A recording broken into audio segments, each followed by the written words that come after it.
Yes.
Pues, ¿por?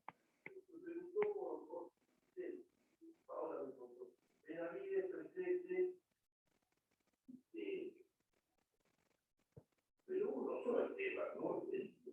No, mi hermano, es mi hermano, pero no te...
Hola, hola, buenas tardes a todos. Disculpen la demora. Buenas tardes, doctora. Hola, ¿Cómo profe. les va? Perdón, tuve problemas técnicos. No sé por qué no me podía conectar y veía que se iba pasando la hora, así que disculpen el horario.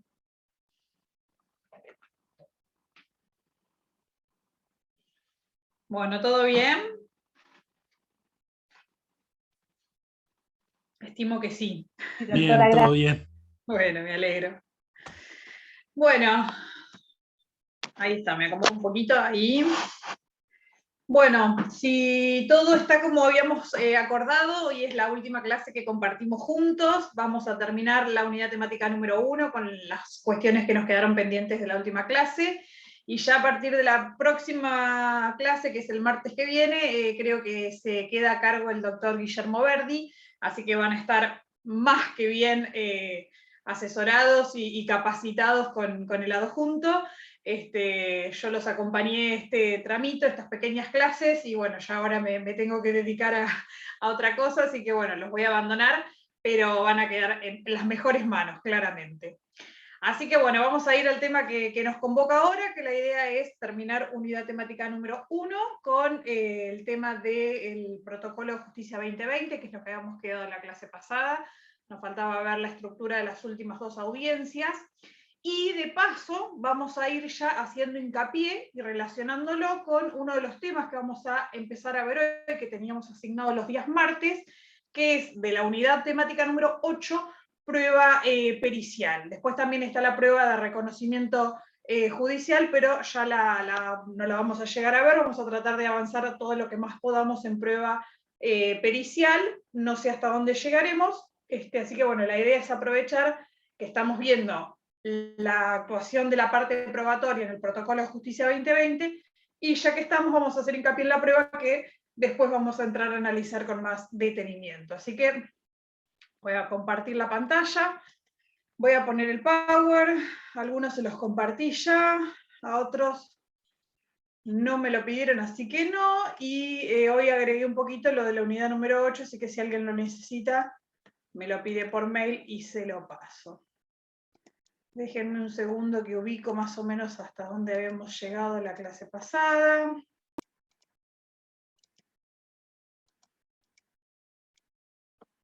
Desde aquí más o menos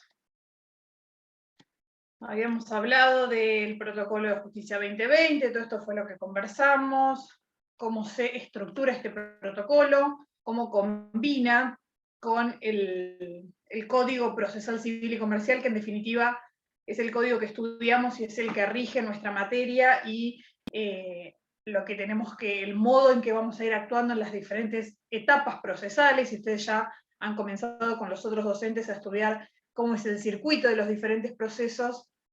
Sí, me quería, voy preparando la clase, quería hacer hincapié en esto, que no sé si lo dije en la clase pasada. Si bien el protocolo de justicia 2020 es un protocolo con las características que estuvimos estudiando y viendo la semana pasada, el tipo de proceso que se aplica supletoriamente con este protocolo de justicia 2020 es el proceso sumario. ¿Por qué hago hincapié en estas cuestiones de proceso sumario? Primero porque, bueno, ustedes saben que los 3 tipos de procesos de conocimiento que tenemos reglados en nuestro código es el sumario, el ordinario, sumario y sumarísimo, por un lado. En general, el proceso ordinario ya casi no se está usando, y más que nada porque el protocolo de justicia 2020 aplica supletoriamente las normas del proceso sumario. O sea que cuando tengamos un proceso civil que aplique protocolo, en principio vamos a estar ante un tipo de proceso sumario, con lo que implica las reglas de este tipo de proceso. Anecdóticamente les cuento también que en Nación, ustedes ya saben que el proceso sumario no existe, que tienen proceso ordinario y sumarísimo, pero el proceso ordinario de Nación es muy similar al proceso sumario de la provincia de Buenos Aires. Simplemente es un detalle y no tan detalle. Es un detalle porque a los efectos de lo que estamos estudiando es una nota de color, pero es importante tenerlo en cuenta. En todo lo que tiene que ver con las normas probatorias, que es lo que vamos a ver a continuación, los plazos, las resoluciones que son apelables y aquellas que no lo son, y más que nada la diferencia entre código de provincia y código de nación, que saben que ustedes tienen que estudiar ambos códigos, así que es importante tener en cuenta esta cuestión. Así que aquellos procesos en los que se aplique protocolo de justicia 2020 van a tramitar supletoriamente, se va a aplicar, perdón, las normas del proceso sumario de nuestro Código Procesal de la provincia de Buenos Aires. Hecho este comentario, creo que habíamos visto un poquito cómo había comenzado esto de la oralidad, me habían dicho igual que ya lo habían visto en otras materias, así que por ahí algunas cuestiones son sobreabundantes. Habíamos conversado de los 3 pilares en los que este protocolo se fundamenta, que es el impulso de oficio, la inmediación y la concentración. Conversamos muchísimo sobre la necesidad de darle a la justicia una vuelta de rosca, una respuesta mucho más expedita a todas las cuestiones que se sometían, que piden el auxilio de la justicia, y en función de ese cambio de paradigmas que surge la constitución de este protocolo y la aplicación a partir ya de hace unos cuantos años, y les comenté que en Mar del Plata en particular hacía todos los juzgados civiles y comerciales adhieren al protocolo de justicia 2020. No sé si esto lo vimos. Se estructura en 3 grandes audiencias: la audiencia preliminar, la audiencia preparatoria y la audiencia de vista de causa. Creo que habíamos visto los pilares fundamentales de la preliminar y en general de todas las audiencias, y nos íbamos a ir, ahora voy a hacer hincapié en esto y volvemos y seguimos avanzando. En cuanto a la audiencia preliminar y como característica general de todas las audiencias, les dije que lo primero que hacen los jueces iniciadas estas audiencias que establece el protocolo son invitar a una audiencia conciliatoria. Recuerden que si nosotros dibujamos una línea de tiempo, que sería nuestro proceso que estudiamos acá desde la unidad 4 a la unidad 9, desde lo que es la interposición de una demanda a una sentencia, en esa línea de tiempo el protocolo de justicia 2020 viene a hacer diferentes pasos. Estas audiencias vienen a interferir en esa línea de tiempo, colándose en los diferentes espacios que ese proceso transcurre. Es así que, trabada la litis, vamos a tener audiencia preliminar. ¿Cuándo trabamos la litis? La respuesta sería todos al unísono. Una vez que está la demanda y la contestación, ahí queda trabada la litis, y ahí es donde se va a convocar esta audiencia preliminar, que ya adelantamos bastante la clase pasada, que lo primero que se hace es invitar a las partes a una conciliación. Fracasado el intento conciliatorio, arrancamos con lo que es, digamos, propiamente dicho de la audiencia preliminar. Tienen que estar las partes, tienen que estar los letrados de las partes, sí o sí tiene que estar el juez de la causa, y el objetivo primordial de esta audiencia preliminar es organizar un plan de trabajo de la prueba que van a ofrecer las partes para demostrar o acreditar estos hechos que están alegados en los escritos constitutivos de la ley. Básicamente es acelerar los tiempos en materia probatoria, intentar depurar la prueba y eliminar aquella que no sea necesaria, y básicamente coordinar cómo van a ser los diferentes medios probatorios, cómo van a llegar a esta segunda audiencia, que es la etapa preparatoria, y obviamente con la finalidad de que esté todo listo para la audiencia de vista de causa, que es la última. Les decía, trabada la litis, aparece la audiencia preliminar.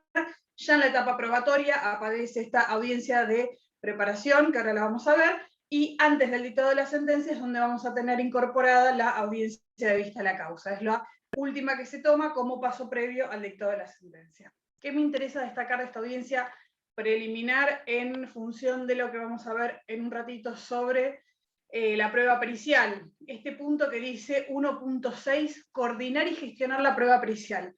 Fíjense que ya en esta etapa, donde recién se trabó la litis, donde tenemos los hechos constitutivos y donde recién se ofrece la prueba, lo que va a hacer el juez con los letrados es tratar de coordinar todas las cuestiones que tengan que ver, en particular obviamente con todas las cuestiones probatorias. Me voy a la pericial porque es lo que vamos a ver luego, pero dice consensuar con los letrados las conductas necesarias que deberán ser cumplidas para su producción, concurrencia de los litigantes a la revisión pericial, realización y entregas de estudios, facilitación de ingreso a inmuebles, o sea, brindar todas las herramientas para que los peritos puedan trabajar sobre las pericias que deban realizar. O sea, brindarle todo lo que son las fuentes de prueba, que después van a ver la diferencia entre fuentes y medios, brindarle todas las fuentes de prueba para que los peritos puedan llevar a cabo la pericia. Dice, en la etapa preparatoria de la audiencia de vista de causas, indicar las pautas a seguir por parte del órgano jurisdiccional, y en caso de que no se cuente con fuentes de prueba suficientes para producir, bueno, cuáles van a ser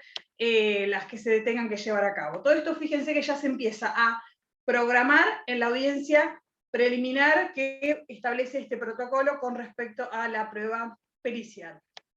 Después en cada una de las pruebas se establecen requisitos, obviamente, pero en particular me centré en esa. Segunda audiencia, que dijimos ya avanzada a la etapa probatoria. Una vez que se fijó esta audiencia de preliminar, pasamos a el proceso, se abre la causa prueba, obviamente siempre que existan hechos conducentes y controvertidos. De lo contrario, lo que va a pasar es que el juez va a declarar la cuestión de puro derecho, y la cuestión se va a resolver con las constancias de autos. No vamos a tener esta etapa probatoria, simplemente se va a declarar la cuestión de puro derecho y se va a dictar la sentencia con posterioridad, pero vamos al caso de la existencia de hechos conducentes y controvertidos y que se abra la causa a prueba. Vamos a entrar en la etapa probatoria de cualquier proceso de conocimiento y vamos a tener esta audiencia preparatoria de la audiencia de vista de causa. Todos los objetivos son que la audiencia de vista de causa, que es como la audiencia por excelencia, los procesos laborales tienen muy aceitado esto de la audiencia de vista de causa, en los civiles no estaba implementado, y es donde realmente se ve el resultado de la etapa probatoria, entonces todo tiende a que en esa audiencia de vista de causa esté todo listo. Con ese todo listo es el objetivo de la audiencia preparatoria, y básicamente es intentar ver cómo va este plan de trabajo diseñado en la audiencia preliminar. Intentar, obviamente, como primer objetivo, un nuevo intento conciliatorio y fracasado lo mismo, ya yendo al fondo de lo que del objetivo de esta audiencia, básicamente eso, tratar de ver cómo viene organizado este plan de trabajo, cómo se viene llevando a cabo, lo que habían coordinado, si las pruebas periciales que se ofrecieron, fue sorteado efectivamente el perito, si ya fue designado.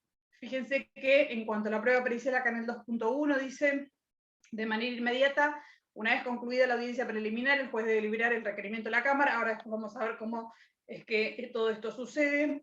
Para el sorteo de los peritos de la lista oficial, una vez recibida la designación, se debe comunicar telefónicamente a los interesados. Bueno, todo esto va sucediendo en esta audiencia preparatoria de la audiencia de vista de causa para llegar con todo listo, y ahora vamos a ver que es todo listo, a la tercera de las audiencias que fija el Protocolo de Justicia 2020.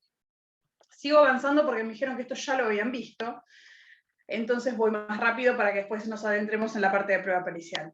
Y finalmente, la tercera de las audiencias que fija protocolo es audiencia de vista de causa. Esta audiencia, en esta línea de tiempo que les decía, es inmediatamente antes del dictado de la sentencia, es como uno de los últimos pasos procesales que vamos a tener, y básicamente, como en todas las audiencias, tienen que ir las partes con sus letrados y bajo la dirección siempre del juez, que es el juez el que va a digitar y dirigir todas las audiencias que fija el Protocolo de Justicia 2020, y ahí dice, la audiencia de vista de causa se debe registrar por el sistema de videograbación validado por el Poder Judicial. Hasta antes de la pandemia, lo que había dispuesto el Protocolo de Justicia 2020 era que todas estas audiencias debían ser videograbadas. Se tomaban en el tribunal, con presencia de las partes, el juez y demás, y se grababan a través de un programita que se llama Cícero, quedaban grabadas en un CD y se después agregaban al expediente. Así de modernos estábamos con el tema de las audiencias. Con todo lo que sucedió con la pandemia y la necesidad de la digitalización y todas estas cuestiones de los modos en que se fueron celebrando, porque últimamente las audiencias se celebraban por Microsoft Teams, que es la plataforma que compró el Poder, no compró, que alquiló algunas licencias del Poder Judicial, en vez de Zoom, Microsoft Teams, pero el asunto es que las audiencias directamente se toman en forma virtual y de este modo se suplantó esto de la grabación que debían formularse en los juzgados, las audiencias estas tres que disponía el protocolo. No sé ahora cuando volvamos a la presencialidad, que todavía no ha sucedido, si vamos a seguir con este sistema de videograbación, que dudo, o vamos a encontrar alguna manera un poco más moderna de grabar las audiencias, pero las tres audiencias se graban y se incorporan al expediente. Eso es lo más importante, que el juez tiene acceso a todo lo que suceda. Fíjense que dice que es esencial contar con el dictamen pericial, y si bien resulta recomendable que el perito asista a la audiencia de prueba, la misma se podrá desarrollar sin su presencia, lo que deberá ser evaluado por el juez en cada caso. ¿Qué significa esto? Que a la audiencia de vista de causa, para este momento, toda la prueba debe estar producida. En particular, la pericial, el dictamen ya debe estar incorporado a la causa o bien incorporarse en este momento.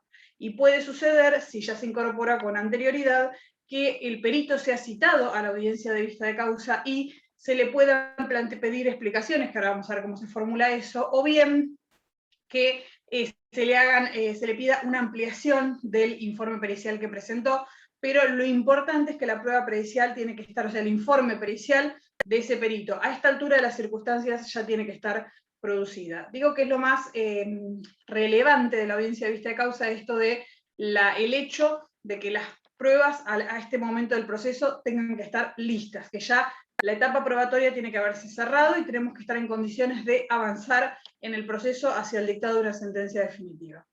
Obviamente, como en todas las audiencias, lo primero que debe hacer el juez es invitar a una audiencia conciliatoria. Fíjense la cantidad de intentos conciliatorios y el énfasis que la justicia le pone últimamente a esta posibilidad de cerrar el conflicto, a esta necesidad de buscar una salida distinta a una sentencia que se dicte, que muchas veces no satisface a las partes, y esto ya lo conversamos, y entonces estas continuas posibilidades que brinda las audiencias para que el juez, con los letrados y las partes, incluso cada audiencia tiene su, digamos, su detalle por el cual estaría, por lo cual sería útil llevar un intento conciliatorio, básicamente porque vamos teniendo pruebas que nos fueron beneficiosas o no, y vamos teniendo diferentes panoramas que hacen que las conciliaciones puedan ser factibles en un momento y en otro no.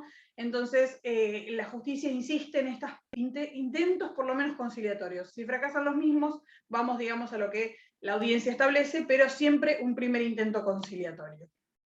Fíjense que la prueba confisional se va a producir en este momento, es decir, que si las partes están citadas a ofrecer, absolver posiciones, van a hacerlo en esta audiencia. La prueba testimonial, lo mismo, van a ser los testigos los que deberán concurrir a esta audiencia para prestar testimonio. Se va a acompañar el dictamen pericial si es que no se incorporó con anterioridad a la causa, y podrá estar el perito presente para dar las explicaciones del caso que considere pertinentes. Si hay prueba pendiente, se va a evaluar si es necesaria producirse o no. Y finalizado este proceso de la audiencia de vista de causa, se cierra esta etapa probatoria y ya el expediente, con las condiciones que tiene, estaría en condiciones de pasar al dictado de la sentencia definitiva del proceso. Básicamente este es el protocolo de Justicia 2020, estas son las 3 audiencias o los 3 pilares en los que se fundamenta.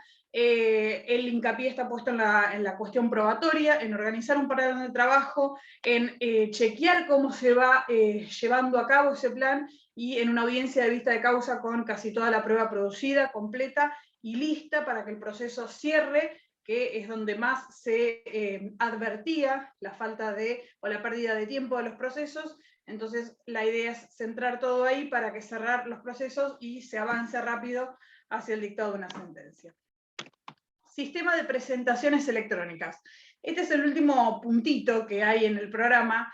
Básicamente yo les voy a ir resumiendo un poquito las diferentes resoluciones y acordadas que se fueron dictando en lo que estaban separadas las regulaciones de lo que eran las presentaciones electrónicas de las notificaciones. Hoy por hoy, igual ustedes ya tienen una gran ventaja, que es que todo esto que les voy a contar es simplemente un pequeño cuentito que ya tiene final, porque a partir del 1 de noviembre entra en vigencia la resolución que ya está dispuesta, que es la CAT 4013, de presentaciones y notificaciones electrónicas, o sea, están reguladas las dos cuestiones en un mismo acuerdo, donde ya está dispuesto todo lo que tiene que ver con presentaciones y notificaciones electrónicas. Ustedes vienen llegando, digamos, en el final de un proceso en el que pasamos de tener un expediente absolutamente papel a incorporar de a poco las presentaciones y las notificaciones electrónicas a esta acordada 4013, donde por el contrario el expediente es digital. Hoy todas las presentaciones se hacen en forma electrónica, o sea, la regla es la presentación electrónica, la regla es la notificación electrónica, con los detalles que podemos observar en cada uno de los casos, pero esas son las reglas, a eso vamos, al expediente digital vamos. Ya no se acepta ni siquiera en forma excepcional en principio una presentación en formato papel, por el contrario, como veníamos, todo este avance se fue construyendo de hace unos cuantos años, y con la pandemia se aceleró a llegar al punto del que estamos hoy, que ya les digo, 1 de noviembre, 4013 es la que nos va a regir, y todas las presentaciones y notificaciones van a ser en forma electrónica. Eso es lo que viene, donde ustedes van a trabajar en los formatos en los que se van a tener que mover. Así que básicamente esto que cuento a continuación es un poquito un cuento que lo paso simplemente por si en algún momento les interesa saber cómo era antes, qué pasaba antes, cómo empezó todo esto. En particular en las presentaciones, valga la aclaración, por las dudas que alguno no lo sepa, si es una pavada lo que voy a decir, dicen, bueno, esto ya lo sabemos. Presentaciones electrónicas son todas aquellas que realizan los letrados. Toda presentación, escrito o petición, como quieran decirle, que el abogado realiza en el expediente. Las notificaciones son cédulas que se van a efectuar tanto por el juzgado como por el letrado, depende, pero son medios de notificación. Las presentaciones son peticiones que las partes le hacen al juez y así se incorporan al expediente. Todas las demás se llaman notificaciones, están reguladas por las notificaciones, y después tenemos lo que son los proveídos judiciales, que es la respuesta que el juez le da a la petición que hace el abogado. Solamente aclaro que incluye esto de sistema de presentaciones electrónicas, o sea, cómo presentaban sus peticiones las partes, y bueno, canalizadas a través del abogado.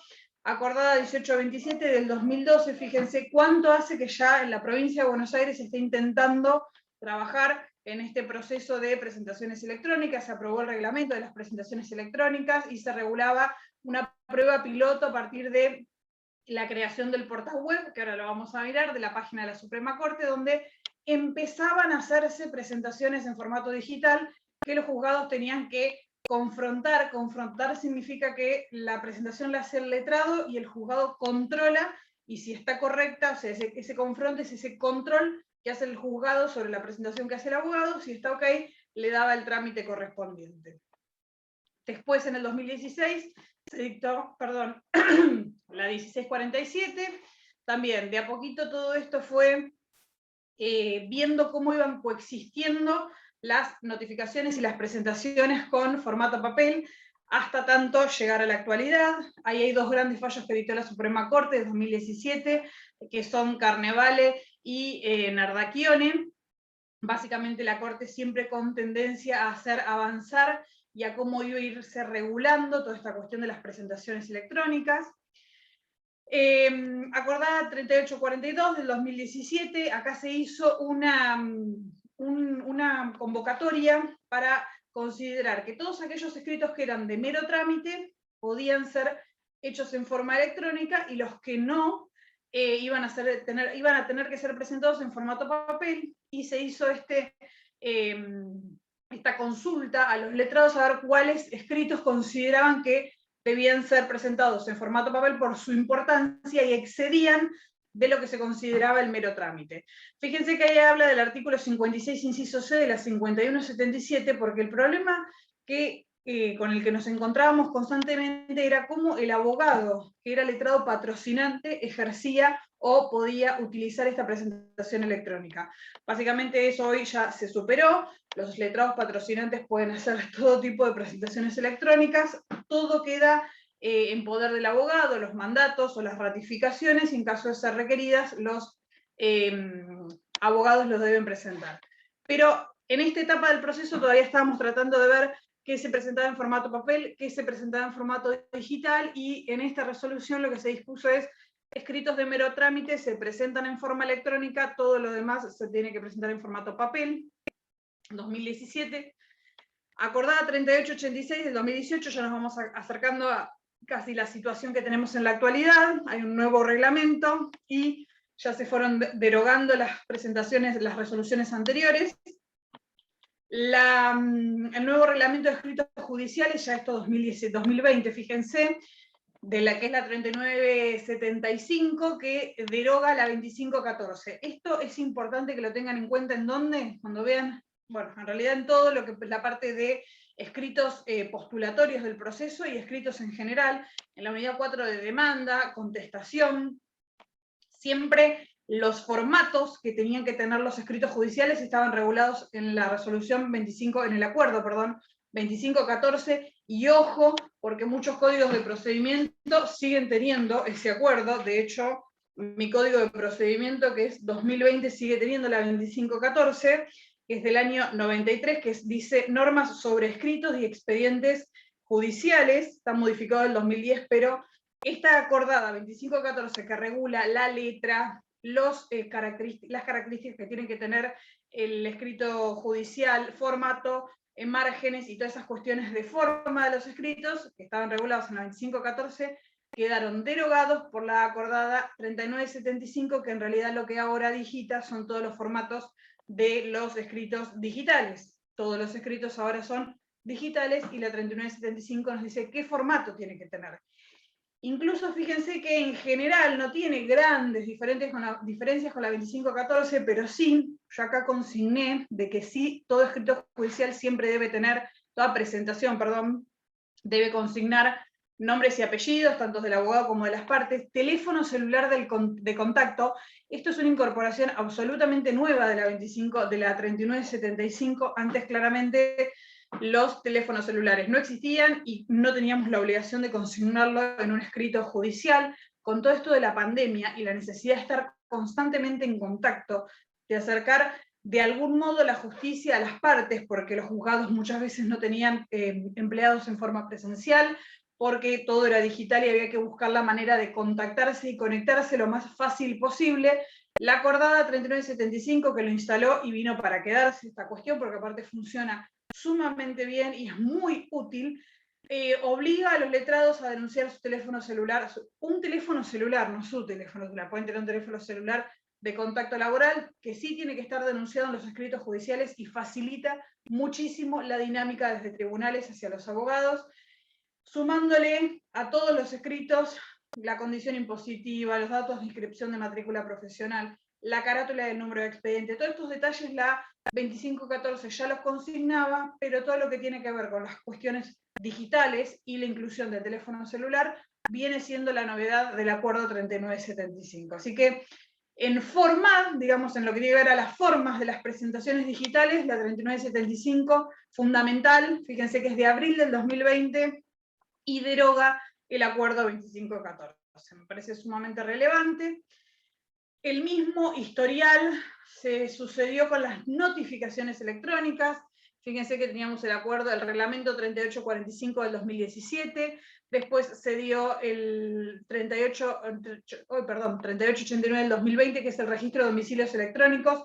Eso lo van a ver cuando vean demanda, es fundamental, está funcionando ahora, es sumamente útil, es un registro donde se van a consignar todos los domicilios electrónicos, a donde van a poder notificarse las demandas, de que este acordada la van a tener que tener en cuenta, muy, muy importante. Ahí les cité también la 3991 de notificaciones electrónicas de oficio automáticas, que también lo vamos a estudiar ahora en un segundito en la 4013, y la 3997, que son los reglamentos para notificación por medios electrónicos. Básicamente es el historial de resoluciones y acordadas en materia de notificaciones que fueron avanzando hasta llegar a, bueno, esta es de la primera de notificaciones electrónicas, pero no me voy a quedar en todo eso, porque el fin del cuento termina acá.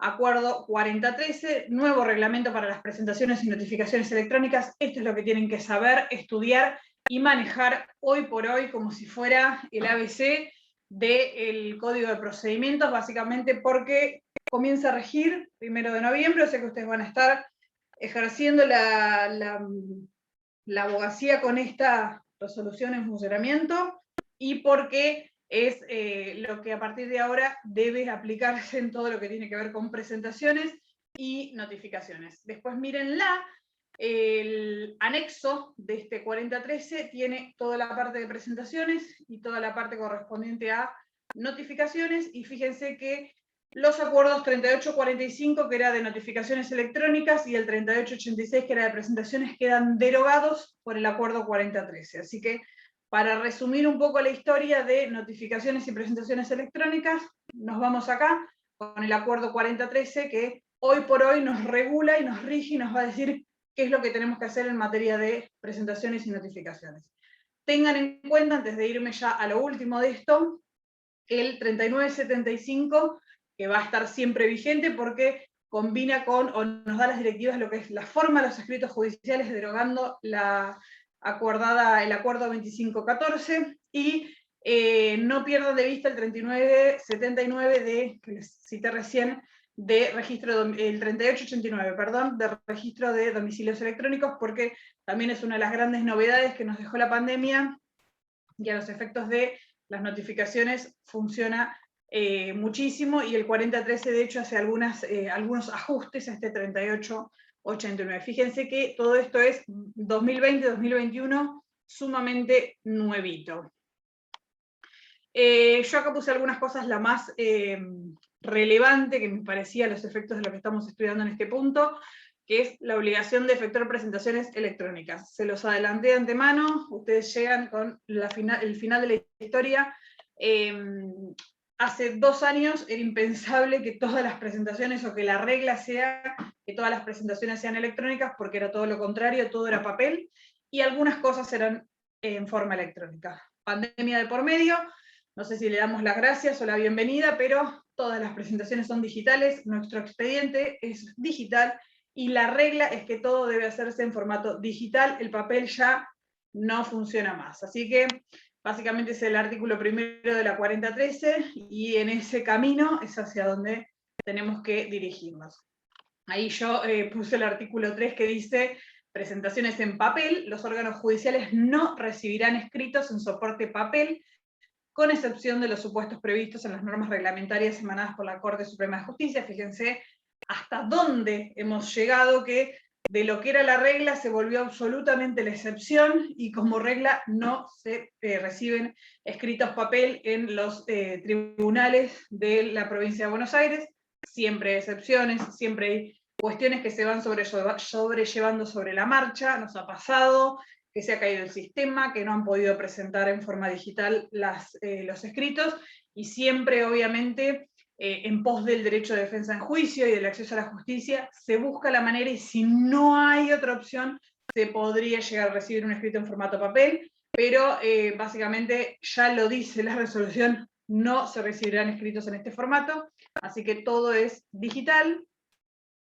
Todo, cuando digo todo, y lo van a estudiar en materia de demanda y contestación, que es donde más hincapié van a hacer en la incorporación de los documentos, todo documento que se tenga que acompañar, prueba documental o cualquier documento que necesite hacer valer en el pleito, se acompaña en soporte digital, se acompaña en PDF, se busca la manera de informatizar todo aquello que necesite incorporarse a la causa. Las notificaciones se van a hacer a los domicilios electrónicos, todo el mundo debe constituir su domicilio electrónico, ahí se van a hacer las notificaciones, y el tema a los domicilios electrónicos que vimos hace un ratito, se los dejo para la parte de notificaciones, que seguramente el doctor Verdi se las va a explicar perfectamente. Y a modo de dato, todo esto, si me dicen dónde transita y tramita, en la página de la Suprema Corte de la Provincia de Buenos Aires, scba.gov.ar, hay un link de acceso a las notificaciones y presentaciones electrónicas que todos los letrados, con su token, el token es un pendrive, seguramente lo han visto, que es con lo que tiene la firma digital de cada uno de los letrados. Con ese token ingresan a las causas. Por otro lado está la mesa de entradas virtual, que es el acceso a todas las causas que tramitan en Provincia de Buenos Aires, diferenciándose en los diferentes organismos. Entonces ahí que ustedes como letrados pueden controlar el avance de las causas. Y a su vez está el portal del sistema de notificaciones de presentaciones electrónicas, en donde van a poder efectuar todas las notificaciones que necesiten en cada uno de los expedientes, desde la página de la Corte o directamente desde notificaciones SCBA. También tienen acceso directo a todo este sistema de presentaciones y notificaciones electrónicas. Si en algún momento están al PP, ingresen a la página de la Corte, chusmeen el sistema de presentaciones, los links de acceso a las presentaciones y notificaciones. Fíjense que hay una parte de pandemia, que están todas las resoluciones y acuerdos que se fueron dictando en época de pandemia. Hay toda una parte de cuestión digital, con acceso a millones de links súper interesantes. Está la parte de protocolo de justicia 2020, así que nunca está de más que la página web, que va a ser básica para ustedes, la vayan chusmeando y manejando, porque está súper interesante. Aparte cambió el formato y está fácil de acceder, y básicamente es útil para todo lo que van a necesitar hacer en un futuro. Con esto doy por terminada la unidad temática número 1. Y comienzo con unidad temática número 8, cambiando absolutamente de tema y sin tener nada que ver con lo que estábamos hablando, que es la prueba pericial. En la unidad temática número 8 tienen prueba documental informativa, que está asignada a otro docente, y en la parte que nos tocaba los martes era prueba pericial, y presunciones y reconocimiento judicial. Así que con eso vamos a intentar arrancar. ¿Dónde vamos a estar? En los artículos 457 a 476. A diferencia de algunas consultas que me hicieron sobre el tema de la competencia y de las reglas objetivas de la competencia que estaban dispersas en diferentes cuestiones del código. La prueba pericial, como todas las pruebas, mantienen una seguidilla de artículos donde vamos a estar centrados, parados, y de ahí no nos vamos a mover. Sí me interesa que estemos atentos de que a partir del 457 al 476 vamos a estudiar prueba pericial en el Código de la Provincia de Buenos Aires, y el 457 al 478, creo que tiene 2 artículos más, vamos a estudiar prueba pericial en el Código de la Nación, que vamos a ver que hay algunas diferencias. Así que estudien como base lo que sucede con la prueba pericial en el Código de la Provincia de Buenos Aires, pero no perdamos de vista lo que sucede en el Código de la Nación con respecto a la prueba pericial, que ahí vamos. ¿Qué es la prueba pericial? ¿Para qué se usa? Acá el programa dice procedencia, ofrecimiento, la importancia y demás.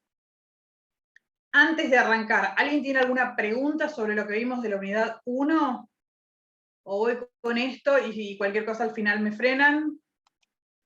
Doctora, Sí. sobre todas las acordadas que fueron haciendo el camino hasta llegar a la actualidad, ¿no? Las tenemos Sí. que saber, ¿no es cierto? No, en principio no, Alicia. Nadie les va a preguntar el número exacto de las acordadas. Me parece importante que sepan las que les resalté, que es la que deroga la 2514, la 3975 es así, la 4013, que es la que va a entrar en vigencia a partir del 1 de noviembre, que es con la que van a funcionar así.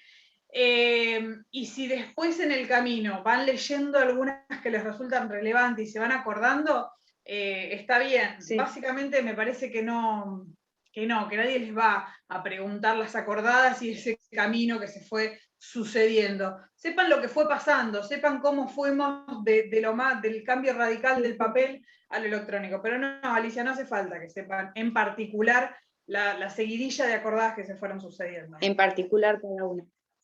No. Gracias. Si alguno tiene una memoria prodigiosa y se las acuerda, me parece fabuloso. Yo, y encima con toda la cantidad que fueron saliendo, menos, pero bueno. Acá estábamos, en prueba pericial. Entonces, 457, 476, algunos ya tienen en su mano, si quiere, el código de procedimientos. Si yo les pido la lectura, me ayudan con la lectura de algún artículo para ir viendo qué es lo que el código nos dice de toda la parte de prueba pericial. ¿Cuál es el objeto, básicamente, de esta prueba pericial? Dice, este tipo de prueba requiere la participación de terceros ajenos al proceso que posean conocimientos científicos, técnicos y adquiridos por la actividad y experiencia a lo largo del tiempo, que permitan a estos denominados peritos aportar conclusiones fundadas para colaborar con el juzgador en la apreciación, evaluación y final consideración de los hechos verdaderamente acaecidos en la relación jurídica que ha dado origen al título. De a poquito vamos a ir desmenuzando todo esto. Me quedo con 3 o 4 conceptos que me parecen importantes sobre el objeto de la prueba pericial.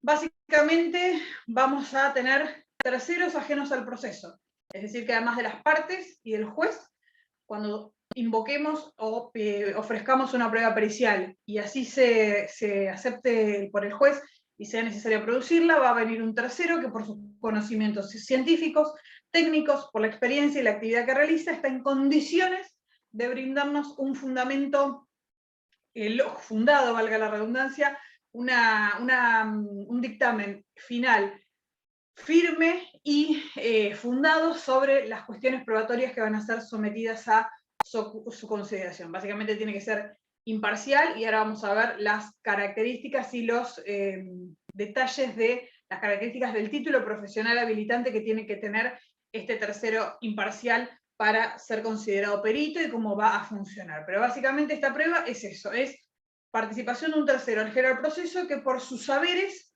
le va a poder colaborar al juez en una decisión sumamente fundada al momento del dictado de la sentencia.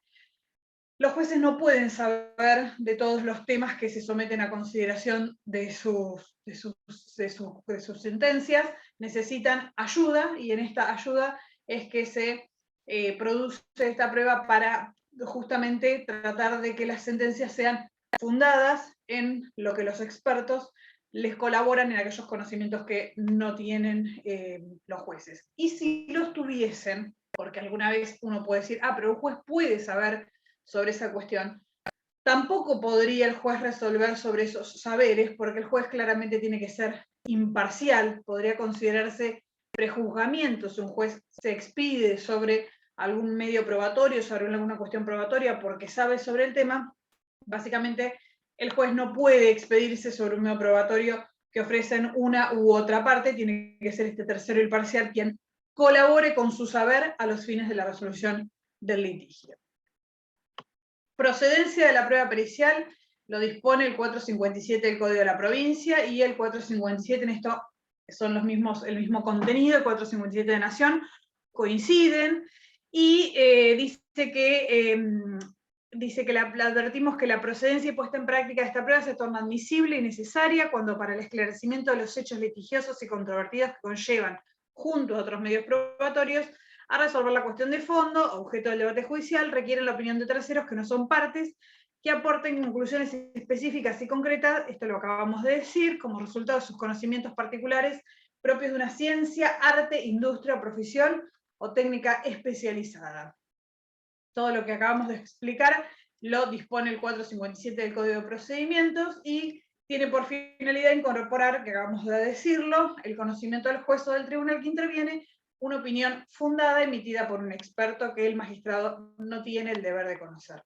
Resumiendo, el perito, que es el tercero que va a venir a intervenir, es el auxiliar de la justicia que aporta a su dictamen un asesoramiento técnico en relación a los hechos litigiosos que es ajeno al hombre de derecho, juez o tribunal. O sea que básicamente en esta prueba pericial el rol fundamental va a ser el del perito, que es este tercero ajeno que viene con su saber a colaborar con lo que el juez considere que necesita para resolver el proceso y obviamente ofrecido por las partes, que ahí vamos a ese punto. Esa es la prueba pericial. ¿Cuáles son los recaudos entonces de admisibilidad para que se pueda pedir esta prueba pericial en función de lo que dijimos hace un segundo? Por un lado, la existencia de hechos conducentes y controvertidos. Este recaudo obviamente incluye a cualquier medio probatorio. Si no hay, lo dijimos hace un ratito, si no hay hechos conducentes y controvertidos, la causa no se va a abrir a prueba. Entonces, como primer requisito para que se pueda pedir una prueba pericial, la existencia de hechos conducentes y controvertidos. Segundo recaudo que necesitamos tener en un medio probatorio como este es la necesidad de conocimientos científicos que el juez no tiene por qué saber. Básicamente necesitamos que venga un tercero a explicarnos algún tema particular, porque los saberes del juez sobre la cuestión no son suficientes y necesitamos la colaboración para resolver los hechos que están en litigio y los hechos que tienen que ser materia probatoria. Y punto C, que toda pericia debe bastarse a sí misma. ¿Qué significa esto de que toda pericia debe bastarse a sí misma? Que no puedo tratar de probar los hechos diciendo en función de la pericia realizada en otro proceso, o en función de los estudios practicados extrajudicialmente, o en función de lo que dispone la Universidad de Massachusetts, que solemos escuchar en varios lados.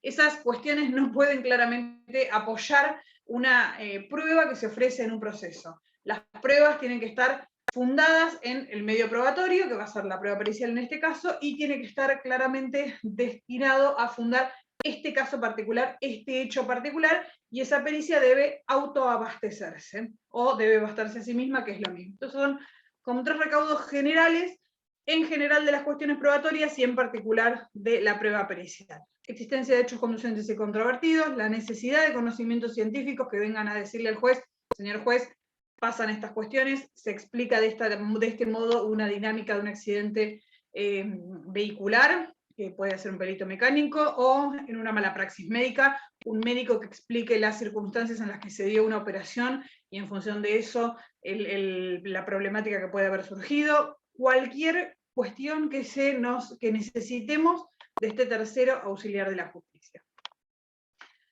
Dictamen, por si voy incorporando palabras que no conocemos, perito claramente es el nombre que se le da al auxiliar de la justicia, dictamen es el resultado de la pericia, lo que efectivamente va a presentar al perito al juez, y dice que el dictamen contendrá un detalle explicativo de todas las operaciones técnicas efectuadas y principios científicos que avalen la conclusión del experto, en los términos y formas de 472, que así lo dispone, y tal exigencia de fundamentación es necesaria para las partes y para el juez a fin de poder controlar y evaluar su fuerza probatoria. O sea que, más allá de los 3 requisitos que dijimos recién de la procedencia de la prueba pericial, el dictamen que debe presentar este perito, que es esta conclusión, tiene que tener la fundamentación de todos los principios científicos que el perito utilizó, básicamente para el contralor, que van a ejercer las partes y el juez.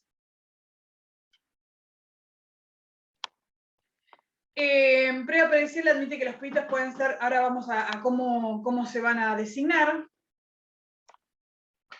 En principio van a ser designadas por las partes, entre consenso por ellas, ahí vamos, depende del proceso, y si no, en general se designan de oficio por el juez, y salvo que por su complejidad necesita que sea resuelto de otro modo. Pero esto déjenlo un segundito aparte, que ahí vamos al tema de cómo se van a ofrecer y cómo se van a sortear los peritos. Atención, les puse acá, porque recién les nombré el 457, y Código de Nación y Código de Provincia, en eso son lo mismo. ¿Qué diferencia encontramos como primera cuestión con el Código de la Nación? Artículo 458 del Código Procesal de la Nación dispone que existe una figura que no tenemos en la provincia de Buenos Aires, que se llama consultor técnico. El artículo 458 de la Nación dice que la prueba pericial estará a cargo de un perito. Yo ahí les transcribí el artículo para no tener que ir a leerme el Código de la Nación. Dice que la prueba estará a cargo de un perito designado de oficio por el juez, salvo cuando una ley especial establezca un régimen distinto. En Nación esa es la regla, y en provincia de Buenos Aires, en principio, si el proceso es sumario, es lo mismo. El problema es en los procesos ordinarios, que las cantidades de peritos son distintas, pero si el proceso sumario en provincia de Buenos Aires rige lo mismo, es un perito designado de oficio por el juez. Pero volviendo a la Nación y a la parte que me interesa que estén atentos con esto y en esta diferencia con la prueba pericial, que el 458, después de disponer la regla, que es un perito designado de oficio, hace las excepciones, habla de cuántos peritos se van a necesitar dependiendo del tipo de proceso, en particular en la declaración de incapacidad e inhabilitación, en el juicio por nulidad de testamento, y finalmente es donde me interesa que tengan el ojo, cada parte tiene la facultad de designar un consultor técnico. Esto en provincia de Buenos Aires no lo tenemos regulado. ¿Qué es el consultor técnico para diferenciarlo del perito? Básicamente es un patrocinante técnico de la parte que lo ofrece y es un defensor genuino de los intereses de la parte que lo ofrece. Fíjense que los peritos son designados de oficio y tienen que ser imparciales como auxiliares de la justicia. O sea, los peritos no benefician ni a la parte actora ni a la parte demandada, independientemente de quién haya ofrecido la prueba. Los peritos vienen al proceso a expedirse y a formular su saber sobre hechos concretos que les son sometidos a su consideración. No están a favor ni de la parte actora ni de la parte demandada. A diferencia de esto, los consultores técnicos sí tienen una parte a la cual favorecen o asesoran, porque funcionan de este modo, son tendientes a consultar las inquietudes de cada una de las partes del proceso. No me interesa que sepan todos los detalles que tiene un consultor técnico, sí me interesa que sepan que existe esta figura en el Código de Nación, que no existe en la provincia de Buenos Aires, que tiene diferencias con el perito, que es lo que estamos hablando y conversando, que básicamente la diferencia fundamental radica en esta imparcialidad que tienen los peritos que no tienen los consultores técnicos, que son auxiliares de la parte que lo ofrece, no del juez como los peritos, y van a ser designados por cada una de las partes en función de la especialidad que la parte requiera, el conocimiento, va a estar ofrecido al momento de ofrecer la prueba pericial, tienen carácter facultativo, o sea que la parte puede no ofrecer un consultor técnico, no contar con la ayuda de un consultor técnico. Dice, sus facultades son opinar, observar, objetar. En principio tienen bastantes facultades de intervención en el proceso, pero siempre relacionado con la parte que los propone. Y los honorarios van a ser parte de los gastos y las costas del proceso, al igual que los gastos de un perito. Quédense con esto de la existencia de esta figura en el Código de Nación y las diferencias más radicales que pueden llegar a encontrar con el perito. 458 del Código de Nación, figura del consultor técnico. Volvemos a la prueba pericial en Provincia de Buenos Aires, momento procesal oportuno. Ofrecimiento de la prueba, en principio, como regla general, dice en este sentido, sigue el principio de regla general que rigen para los restantes tipos de prueba. Vamos a diferenciar en función del tipo de proceso, si es un proceso ordinario, el ofrecimiento de la prueba, como toda la demás prueba que se ofrezca en un proceso, va a ser hecho dentro de los 10 días de quedar firme el auto que ordena la apertura a prueba. En ese es el momento procesal en que se ofrece toda la prueba en un proceso ordinario. Y en cambio, si se trata de un proceso sumario o sumarísimo, el ofrecimiento de la prueba pericial va a ser como las restantes pruebas que se ofrezcan en un proceso, con la demanda o con la contestación o con la reconvención en su caso. Eso es básicamente el ofrecimiento de la pericial, no dista del ofrecimiento de cualquier otro medio probatorio, dependiendo del tipo del proceso en que nos encontremos. Proceso ordinario, en el momento procesal de ofrecimiento, dentro de los 10 días de quedar firme el auto de apertura de prueba, procesos sumarios y sumarísimos con demanda y con contestación. Ese es el momento del ofrecimiento de la prueba pericial. Forma y requisitos, al momento de ofrecer la prueba pericial, ¿qué tengo que ofrecer? Solamente digo, solicito prueba pericial, no. Debo cumplir con 2 requisitos necesarios e inexcusables. Siempre cuando solicito una prueba pericial, ¿qué tengo que indicar? 1. De manera indubitada y concreta la especialidad del perito requerido. O sea, solicito prueba pericial. ¿Qué perito? Perito contable, calígrafo, médico, psiquiatra, arquitecto. El perito que necesite sí o sí debo indicar la especialidad del perito o del auxiliar de la justicia que voy a necesitar que venga al proceso a presentar su dictamen. Sí o sí es requisito del ofrecimiento de la prueba pericial, la indicación de la especialidad del perito requerido. Muchas veces sucede que no sabemos exactamente cuál sería el perito que nos podría ayudar en esta especialidad, o a veces no es que no sabemos cuál es el que nos podría ayudar, sino que sabemos que el que nos podría ayudar en esta especialidad no está, o no hay peritos inscriptos en esta materia, entonces en esas cuestiones se pueden dejar a consideración de que el juez lo coordine con quien se denomina, ahora les voy a explicar, el organismo de contralor para estas cuestiones. Pero quédense con esto un segundo. Al momento del ofrecimiento de la prueba pericial, indico la especialidad del perito que necesito que sea sorteado a los efectos de la resolución del proceso. Y como segundo recaudo, indicar con total precisión todos y cada uno de los puntos de pericia que hacen a la efectividad del perito. O sea, necesito específicamente indicar sobre qué necesito que ese perito se expida. Más allá de que después podamos pedir explicaciones, una ampliación de la pericia, básicamente el perito va a contestar lo que se le pregunta. ¿Qué es lo que se le pregunta? Todos los puntos de pericia que nosotros consideramos que necesitamos de ese perito.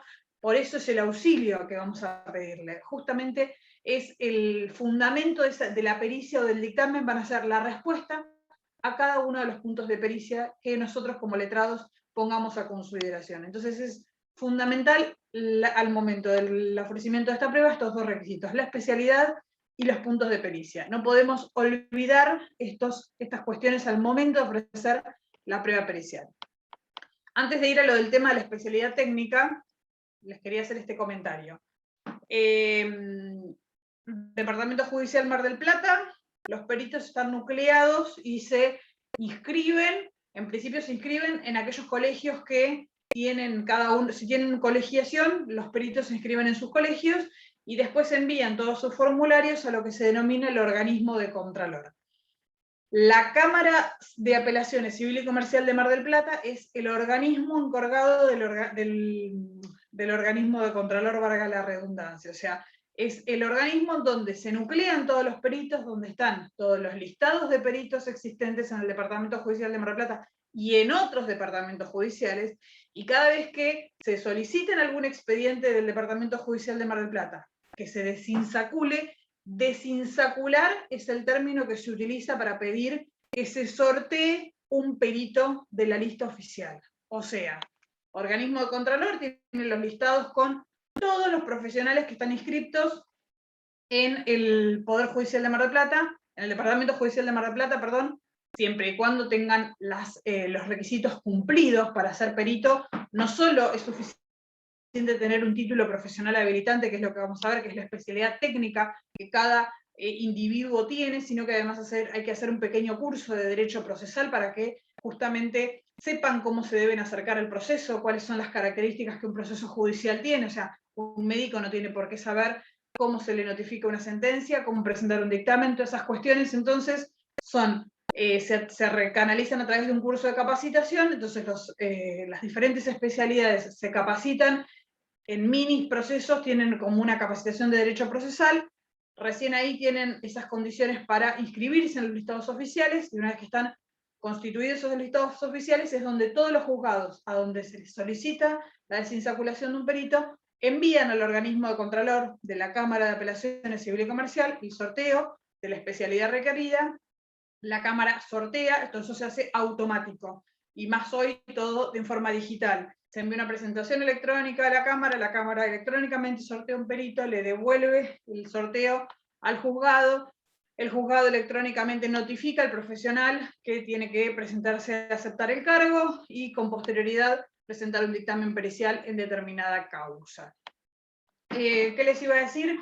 Toda esta cuestión se fue aceitando muchísimo, como todo con esto de la pandemia. Antes era muchísima actividad personal, y de hecho van a ver que el código todavía sigue sosteniendo estas cuestiones, como que la aceptación del cargo debe hacerse con la presentación del perito en la secretaría del juzgado. Claramente eso no sucede más, o sea, esta presentación personal se ha trasladado a una notificación electrónica y a una comunicación incluso hasta telefónica con el perito para que acepten los cargos en los que están sorteados. Y a contrario de lo que uno puede pensar, los peritos fueron bastante maltratados, por decirlo de algún modo, por la justicia durante muchísimo tiempo. Se los sorteaba y pasaban años, como todo, hasta que esa pericia después era básicamente paga, porque pasaban muchísimos años hasta que los juicios terminaban, entonces los peritos estaban años sin cobrar, y esto llevó a que con el tiempo ya no fuera algo útil para los profesionales ser parte de los auxiliares de la justicia. Llevó a tener listados de peritos que contaban con millones de profesionales con los cuales pedir ayuda, que se fueron yendo, renunciaron, llegó un momento que no teníamos casi peritos, de hecho estamos en un momento bastante complicado, y la justicia, tomando nota de todo esto, empezó a decir, che, bueno, necesitamos de los profesionales que nos vengan a auxiliar, porque justamente es esto, es la necesidad de que muchas veces nos colaboren con su saber técnico. Necesitamos volver a entender la importancia que los peritos tienen y cómo los vamos a intentar tratar mejor para que colaborar con la justicia siga siendo algo que les resulte rentable y para la justicia necesario y útil. Por eso hoy por hoy muchas especialidades no están inscriptas, hay que buscar profesionales en otros departamentos judiciales, lo que es bastante complicado cuando tenemos un proceso que necesita de un profesional de otro departamento judicial, es complicado. Y muchas veces incluso no hay profesionales en ese saber, con lo cual se complica la producción de la prueba pericial que se requiere. Entonces, básicamente saber que como abogados ustedes el día de mañana van a necesitar que haya peritos, tengan en cuenta que son colegas, de algún modo, profesionales en otras áreas, que vienen a colaborar con un proceso, claramente por una retribución económica, como todos, que trabajamos por dinero, pero que necesitamos que estén en los procesos judiciales y que colaboren con esto a los efectos de la resolución de los litigios. Entonces, tenemos que ser lo más comprensivos que podamos con la situación. Ahora vamos a ver el tema de los anticipos para gastos. Los peritos, una vez que se sortean, pueden pedir anticipo para gastos, para los gastos que requieran para las pericias, para los dictámenes periciales. A veces no se les paga, bueno, cuestiones infinitas sobre las cuestiones de anticipo de gastos y honorarios, y la idea es que todos tengamos un poco más de conciencia sobre la importancia de la prueba pericial y el rol del perito en los procesos. Hecha esta defensa pública a los peritos, vuelvo al tema del ofrecimiento y a la especialidad técnica. Dijimos recién que uno de los recaudos más importantes que teníamos que tener en cuenta era indicar la especialidad que necesitábamos que intervenga en un proceso. Básicamente así lo dispone el 458, dice que a efectos de evitar incertidumbres se requiere la especialidad técnica en la que vamos a necesitar un perito, perdón. Y dice que sin perjuicio de ello, dice el máximo tribunal, que es la Suprema Corte de la provincia, ha dispuesto que es facultad del juez o el tribunal designar la categoría o profesión que corresponda al problema desde que nuestro ordenamiento del perito es un auxiliar de la justicia. Básicamente es esto que les decía, de que muchas veces no sabemos exactamente cuál es el profesional que mejor nos va a asesorar en la problemática que está sometida a consideración del juez, y ahí sí, el juez tiene amplias facultades para ajustar si el perito que se solicita no cumple con los requerimientos que el juez considera que van a ser necesarios, ajustar cuál es la especialidad que se va a solicitar. Justamente para conversar todas estas cuestiones es que está en el protocolo de justicia 2020, la audiencia preliminar y la audiencia preparatoria. Juez y partes van a charlar específicamente cuál es la especialidad que requieren las partes y cuál es la especialidad que el juez considera que podría resultar útil y cuál no a los efectos de la prueba pericial, y toda esta cuestión se va depurando en este trámite invadido por el protocolo 2020 que tenemos ahora. Entonces, la especialidad técnica como punto súper importante, los efectos de tener en cuenta al momento de la proposición de la prueba pericial. Y el otro punto que les dije que era sumamente importante era la proposición de los puntos de pericia. ¿Por qué? Yo me adelanté a marcarles que yo les dije que era importantísimo porque era el fundamento sobre el cual iba a fundarse el dictamen. Yo acá les puse que tiene un doble propósito, la proposición de los puntos de pericia, que permite al juez determinar la procedencia de la prueba, básicamente saber si los puntos que se están ofreciendo tienen que ver con los hechos que son materia de los escritos constitutivos, en esto que hablamos de los hechos conducentes y controvertidos. Van a ver que hay hechos que pueden estar afirmados o negados que no necesitan probarse, entonces efectivamente con estos puntos de pericia el juez puede evaluar si lo que se somete a consideración del perito es los hechos que efectivamente necesitamos desasnarnos y sobre los cuales necesitamos un conocimiento técnico. Y por otro lado, es proponer anticipadamente el objeto de la prueba, que dice permite facilitar el juicio en cuestión, que es básicamente esto, saber sobre qué estamos discutiendo, cuál es el litigio que tenemos que resolver y de qué manera estos puntos de pericia nos van a ayudar a resolverlo. Por eso la importancia de la proposición de los puntos de pericia. Especialidad, puntos de pericia al momento de ofrecer la prueba pericial. ¿Qué pasa una vez que se ofrece esta prueba pericial, como toda presentación que se hace en los expedientes? Sustanciación es el título que yo le puse, y básicamente lo que implica es que vamos a estudiar ahora es qué pasa con la otra parte. La parte actora, por ejemplo, es la quien propone una prueba pericial con las características y los recaudos que acabamos de estudiar. ¿Qué sucede a continuación? Como todo en los procesos, que no sé si se los dije ya en todas estas clases que hemos tenido, los procesos judiciales es un diálogo constante de partes con intervención del juez, quien va cediendo la palabra. La parte actora es una presentación, el juez corre traslado a la contraria, la parte demandada contesta, el juez resuelve. Y así constantemente es el orden en el que se va sucediendo el expediente y el proceso judicial. Presentación, proveído, contestación. O presentación, sustanciación, que es esto el respeto al derecho de defensa en juicio, es el traslado que el juez hace de lo que una de las partes propone a la contraria. Prueba pericial ofrecida, sustanciación a la contraria, y ahí vamos a ver qué puede hacer la contraria. Por un lado les puse como 3 situaciones que esta contraria de cuestiones que esta contraria puede, de actitudes que la contraria puede tomar frente a la petición de la prueba pericial. Por un lado puede manifestar su desinterés, dice, en la producción de la prueba porque considera que no es necesaria para la resolución final del proceso, dicen los términos y con las consecuencias del 476. Básicamente, la manifestación del desinterés sobre la prueba pericial en lo que impacta, que es lo que dice el 476 directamente, es en el pago de los honorarios al perito. Si efectivamente se manifestó el desinterés en la prueba y finalizado el proceso, esta prueba no fue realmente útil a los efectos de la resolución, quien se va a hacer cargo del pago de los honorarios y de los gastos que haya generado la prueba pericial es quien ofreció esa prueba. Entonces, esta manifestación de desinterés que puede hacer la contraria frente a una prueba pericial impacta directamente en el pago de honorarios y costas del gasto de la prueba pericial. El 476, para ser más específica en lo que dispone, en cuanto al pago de las costas y los honorarios, dice lo siguiente.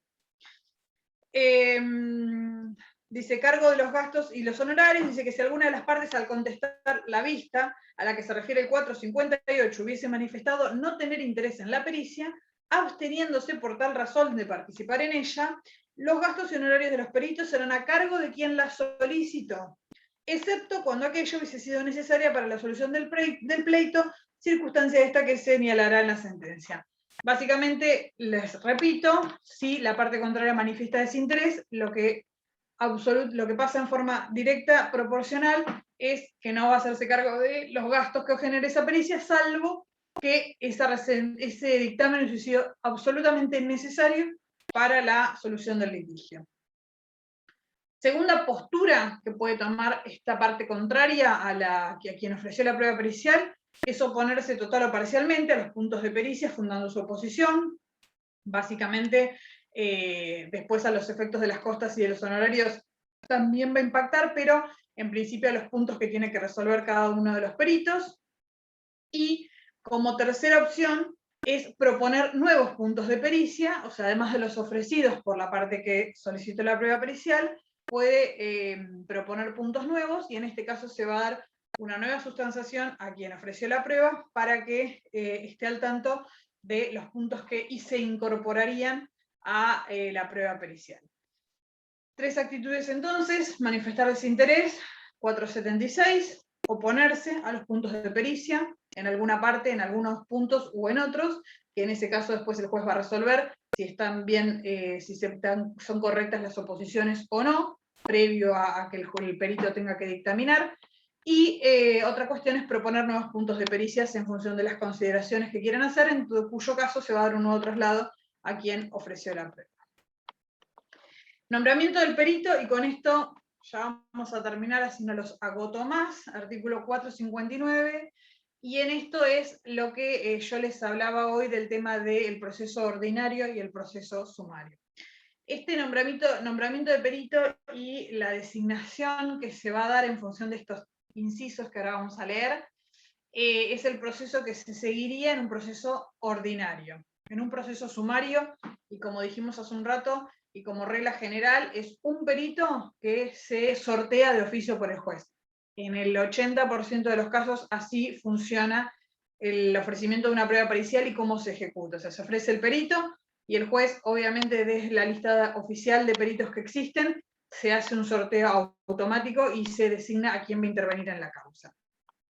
Pero ¿qué nos dice el 459 si fuese un caso de proceso ordinario? Dice, en concordancia con lo señalado precedentemente, en relación a la cantidad de nombramiento y designación de peritos intermedios, la norma en estudio previene que, esto es básicamente el artículo, pero no me quería ir del tema para que no digamos alguna cuestión que no sea exactamente lo que la norma dispone. Las partes de común acuerdo designarán al perito único, o si consideran que deben ser tres, cada una de ellas con la conformidad de la contraria propondrá uno, y el tribunal designará al tercero. Los tres peritos deben ser nombrados conjuntamente. O sea, en los procesos ordinarios puede pasar que se designe un perito único, al igual que dijimos hace un rato, como en los procesos sumarios. Si consideras que deben ser tres, ¿cómo van a ser tres? Uno propuesto por cada parte y un tercero que designará el juez de oficio. Tienen que ser todos nombrados conjuntamente. Esto es toda una situación que dispone la norma de cómo deberían ir nombrando peritos siempre en los procesos ordinarios. En general, todo este procedimiento, chicos, no se da, ya les digo. Este proceso que ha quedado ya casi en desuso de los procesos ordinarios, la designación de los peritos es por sorteo, designación oficial y punto, así termina. Pero bueno, el código sigue vigente en este aspecto, y también tenemos la posibilidad de la cantidad de peritos en función del tipo del proceso, por eso la lectura de la norma. Dice que en caso de incomparecencia de una o de ambas partes, o de falta de acuerdo para la designación de este perito único, de conformidad con el propuesto por la contraria, y cuando los litisconsortes no concordaren en la designación del perito de su parte, el juez nombrará uno o tres según el valor y complejidad del asunto. Básicamente el artículo 459 le da la posibilidad a las partes de que propongan sus peritos y el juez designa uno de oficio, y si no se ponen de acuerdo, cómo va a ser la resolución. Lo mismo que el inciso segundo, que dice que se oirá a las partes acerca de las observaciones que se formulen respecto de los puntos de pericia, y el juez puede fijar o agregar otros, eliminar los que considere improcedentes o superfluos, y señalará el plazo dentro del cual deben expedirse los peritos, y si la resolución no fijara dicho plazo, se entenderá que es de 30 días. Para resumir, 459, nombramiento de peritos en procesos ordinarios. Las partes lo pueden designar uno cada una, y un tercero que va a designar el juez de oficio. En caso de litisconsortes, siempre va a resolver el juez. De litisconsortes que no puedan ponerse de acuerdo, litisconsortes son partes que actúan de un mismo lado, grupos de actores, grupos de demandados. Va a resolver el juez. Siempre es el juez el que define, en definitiva, si es el perito que corresponde, si corresponde asignar más puntos de pericia o eliminar algunos de los que ya existen, y el plazo para presentar el dictamen, si el juez no establece uno distinto, porque si no el juez establece el plazo para que se va a presentar el dictamen, si no lo establece, es de 30 días. Y ahí yo puse el tema de la designación, dice que el procedimiento, que es lo que les adelanté hace un segundo, el procedimiento previsto por la norma es exclusivo para juicios ordinarios, esto del 459, y basados en principio en el acuerdo de las partes, y a falta de este acuerdo, o en caso de inasistencia de uno o ambos litigantes, o de disenso, el juez procederá a designarlo de oficio. O sea, resumiendo, el 459. En los procesos sumarios tenemos el 492, que me interesa que sí sepan, que específicamente dispone prueba pericial, que si fuese pertinente la prueba pericial, el juez designará perito único de oficio, quien deberá presentar su dictamen con anticipación de 5 días al acto de audiencia de prueba. Básicamente es lo que sucede, y más en el 80% de los casos que tienen protocolo de justicia 2020 y que aplica proceso sumario. Esta es la forma en que se designan los peritos: un perito designado por el juez de oficio del listado oficial que les comenté, este sistema de notificación al organismo de contralor, juzgado, organismo contralor de cámara, se sortea el perito y se lo llama a aceptar el cargo. Pluralidad de peritos y demás, ya con todo eso me parece muchísimo, y más por la hora que es, así que voy a dejar de compartir pantalla un segundo. Acá estoy. Buenas tardes, a ver qué me preguntaron. Perdón, voy a leer un segundo el chat. ¿El Power? Sí. ¿Quién me preguntó? Yo, el Power te lo solicitamos. Sí, Alicia, pedime que te mando, y te mando lo que agregué de la unidad número 8 de peritos, dale, por mail. Gracias. Ahí estoy viendo que Eugenio me puso si pueden ser llamados de oficio como pedidas para mejor proveer también, o siempre deben primero solicitarlos la parte. Sí, pueden ser llamados de oficio como medidas para mejor proveer. Sepan de cualquier modo, por las dudas que no lo sepan, que las medidas para mejor proveer son medidas que tiene como herramienta el juez, o sea que van a ser pedidas ya al momento de, previo al dictado de la sentencia. Ahí el juez puede suspender y pedir una medida para mejor proveer, como medida para mejor proveer, la designación de un perito. Pongo esta cara y hago esta pausa porque las medidas para mejor proveer son bastante polémicas con la prueba pericial y con todas las pruebas en general, porque hay quienes sostienen que si las partes no ofrecieron, por ejemplo, este medio de prueba, después el juez no podría, utilizando esta medida para mejor proveer, incorporar, digamos, un medio de prueba no propuesto, no ofrecido por las partes. Podría, dicen los autores, sí al perito que las partes ofrecieron, llamarlo como medida para mejor proveer, para evacuar nuevos puntos de pericia no propuestos por las partes, pero no de cero llamar un perito que las partes nunca ofrecieron. Entonces, si me preguntan si pueden, en principio yo les tengo que decir que sí, pero que va a depender del criterio del juez entender si este perito fue ofrecido por las partes y ahora, como medida para el mejor proveer, el juez lo llama a incorporar puntos de pericia, o en realidad, de la nada, o sea, fue una prueba no ofrecida por las partes, viene un perito a colaborar de este modo. Muchos dicen que los límites de las medidas para mejor proveer son los ofrecidos por las partes, pero en realidad depende del autor que estudien y al juez con el que trabajen. El alcance de las medidas para mejor proveer y los límites están puestos por el artículo 36, que son las facultades ordenatorias e instructorias de los jueces, y el magistrado con el que se encuentran en cada proceso. O sea, estas observaciones que hago sobre las medidas para mejor proveer abarcan a la pericial y a todo medio probatorio, o sea, hasta dónde el juez puede introducir pruebas por esta medida para mejor proveer. Está bastante discutido, bastante polémico, y ya les digo, hoy por hoy igual con este trabajo de audiencias y este trabajo constante de la etapa probatoria, está mucho más conversado y no llegan a surgir este tipo de cuestiones tan límites. Antes sí, pasaba que ante una medida mejor proveer, como que las partes saltaban y decían, señor juez, ¿a quién llama? Principio dispositivo, yo no propuse esa prueba, porque muchas veces es una cuestión de estrategia jurídica, las pruebas que cada una de las partes ofrece. Entonces, si después el juez viene y ofrece un perito, trae un perito al proceso, y bueno, es polémico para la contraria. Pero en principio, con este trabajo constante en audiencias, esto no estaría sucediendo, y me parece que podría llegar a funcionar que pese a una prueba no ofrecida por alguna de las partes, el juez pueda llamarla como medida. Pero ya les digo, queda a criterio del juez y de las circunstancias particulares del caso, con la pericial o como cualquiera.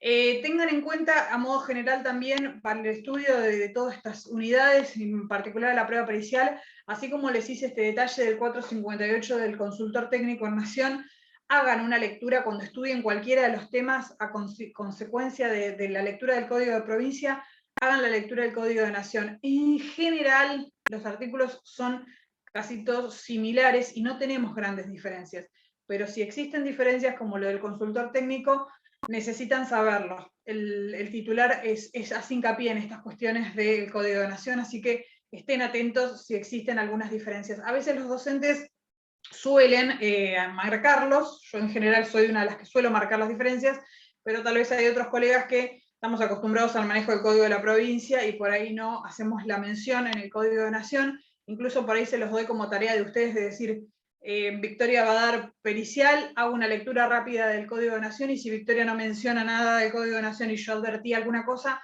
lo someto a consideración en la clase para preguntarle a ver si este artículo va, si esta cuestión va, y así van actualizándose sobre por ahí las posibles diferencias más grandes que hay en materia probatoria y en general en todas las cuestiones. Si bien, ya les digo, tenemos grandes similitudes con el Código de Nación, bueno, algunas no tanto, así que estén atentos a eso.